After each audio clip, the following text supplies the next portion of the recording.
Bonjour, 안녕하세요. 문사장 채널에 오신 것을 환영합니다. Bienvenue chez Madame Moon. C'est la première fois que je fais une vidéo comme ça, en vous regardant directement dans les yeux. Normalement, je montre ce qui se passe autour de moi, les choses, les gens, comme sur le marché de Noël.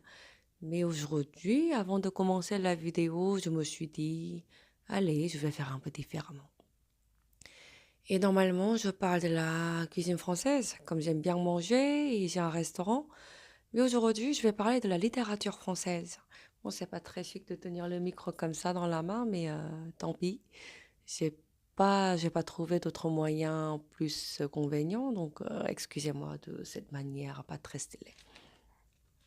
J'ai trouvé un article très intéressant sur Romain Gary dans le journal Le Monde.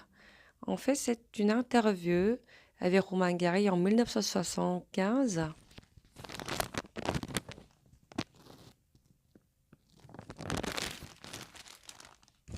C'est d'abord le titre de l'interview qui m'a frappé, qui dit «L'absence de féminité dans notre civilisation est effrayante». On dirait quelque chose qui a été dit en 2019, pas en 1975. Je pense que c'était quelqu'un de très éveillé en fait pour son époque. Question. Vous pouvez raconter votre vie, mais pouvez-vous lui donner un sens? Le sens profond de ma vie, ça a été deux amours. Un amour total, dévorant, monstrueux, par son exclusion de tout le reste. Du roman et de la littérature, qui me rend tous les autres engagements extrêmement difficiles et qui me donnent un air absent. Question. D'ailleurs, pour vous, la virilité, c'est un leurre. Vous situez ce problème au stade de la puissance et de l'impuissance. Réponse. Je crois que c'est un des grands problèmes de ce temps, cet abus de la virilité. Cette intoxication, cette infection virile qui n'a que très peu de rapports authentiques avec la virilité. Je crois que l'Occident, l'Amérique en particulier, toute la littérature américaine, Jack London, Hemingway, aujourd'hui Norman Mailer, est obsédée par la virilité. C'est le signe d'une dévirilisation profonde, d'une angoisse qui se manifeste à l'extérieur par le massisme. Question. Lorsque vous avez quitté Jean Sévère, cela a été un déchirement ou une décision logique? Réponse. Ça a été les deux. Nous avons eu 9 ans de bonheur et pour un homme marié avec une vedette de cinéma de 24 ans, sa cadette, 9 ans de bonheur, c'était parfait. Mais nous avons constaté tous les deux que ça tendait à se déglinguer. C'est un écueil pour vous, ces différences qu'il peut y avoir entre un homme et une femme sur le plan de l'âge? Réponse. Je ne crois pas, mais c'est une question dont on pourrait parler pendant des heures. La grande différence sur le plan de l'âge entre un homme et une femme n'est pas la plupart du temps de l'ordre sexuel, sauf peut-être des cas que je ne connais pas. Là où le drame est profond, je mets sérieusement en garde les personnes jeunes qui veulent épouser des gens plus âgés, c'est qu'il y a une certaine lassitude devant ce qu'on connaît déjà et qu'on a beaucoup de peine à vivre une deuxième fois. Vous avez 50 ans, vous vivez avec une jeune femme de 22 ans ou 23 ans, vous vous êtes déjà tapé le monde plusieurs fois, de tous les côtés. Vous avez vécu beaucoup. Et vous vous retrouvez accompagné d'un être jeune qui commence et qui a envie de commencer ce rapport avec le monde. C'est extrêmement difficile parce que vous voyez cette jeune personne faire les mêmes erreurs que vous avez faites. Elle n'écoutera pas vos conseils. Et plus vous lui donnerez de conseils, plus vous aurez l'air d'être son père, ce qui est très mauvais pour votre couple. Question. Ne peut-on pas parler de toutes ces choses simplement? Parfois, les hommes et les femmes évitent ce genre de discussion. Ils ne veulent pas parler de ce qui touche leur cœur. Réponse. La question que vous soulevez est un grand drame de communication des couples. C'est d'ailleurs l'un des sujets de mon dernier roman. Au-delà de cette limite, votre ticket n'est plus valable. Même au plus profond de l'amour, l'homme et la femme n'ont pas de fraternité.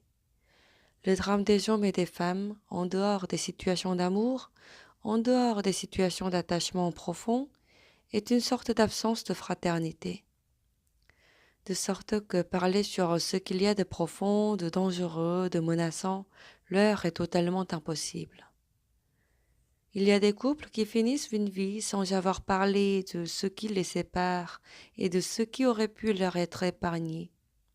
Là, évidemment, la psychanalyse peut jouer un rôle. Mais très souvent, ces problèmes ne sont même pas d'ordre psychanalytique profond. Ils sont simplement dus à des siècles et des siècles de préjugés qui font que l'homme doit conserver son image virile et supérieure, la femme doit conserver son image féminine, douce et soumise. Finalement, cette égalité dans l'explication franche, ouverte, libre, y compris des problèmes sexuels, leur est un tabou. Et cette absence de communication que j'appelle absence de fraternité entre les hommes et les femmes est un des grands drames du couple. Question. Vous accordez un extraordinaire intérêt aux femmes qui, à votre avis, ne sont pas assez considérées, même en ce moment où on s'occupe beaucoup d'elles. Réponse. Même sans s'engager dans le domaine du féminisme proprement dit, il y a une absence de féminité dans notre civilisation qui est effrayante. Je ne veux pas me lancer dans des propos religieux, d'autant plus que je suis un croyant, mais si vous regardez la parole du Christ, elle est essentiellement féminine. La voix du Christ était une voix de femme, du moins au sens traditionnel que l'on donne à ce terme. Tendresse, pitié, amour, bonté, pardon. Mais ces vertus sont totalement absentes de 2000 ans de notre civilisation. En dehors de l'égalité homme-femme, qui est évidente, il faut une transformation des valeurs dites masculines en valeurs féminines. Question. Vous avez l'impression de vous être éloigné de votre enfance, d'être sorti de la promesse de love? Réponse. Non. Je crois que le jour où je m'éloignerai complètement de mon enfance, je ne pourrai plus écrire, je ne serai plus un romancier. Je crois, avec Godek, avec Adler, avec Freud, que la fonction créatrice est très profondément liée à l'enfance. Tuer l'enfant, c'est vraiment tuer tout rapport avec la créativité. Je viens de me rendre compte que j'avais oublié une partie de l'interview qui était assez importante pour comprendre le message de Romain Gary. Vous vous souvenez de la partie où il expliquait sur les deux amours de sa vie, qui lui donnaient le sens profond? Le premier amour étant celui de la littérature et du roman, et le deuxième, j'ai pas expliqué, donc voilà, je vais lire la partie maintenant. Les deux chats sont en train de se battre, mais bon, on s'en fout. On va y... Eh oh! Ne gratte pas le canapé, Pookie. Voilà le méchant. Dis bonjour. Bon, je vais lire maintenant la partie de l'interview. Deuxièmement, enfin, mon amour de la féminité. Je ne dis pas des femmes, je fais véritablement une sorte de mystique de la féminité, puisque je passe mon temps à réclamer la féminisation du monde. Et voilà, ce sera la fin de ma vidéo. Et bon, merci de votre écoute et à bientôt. Au revoir.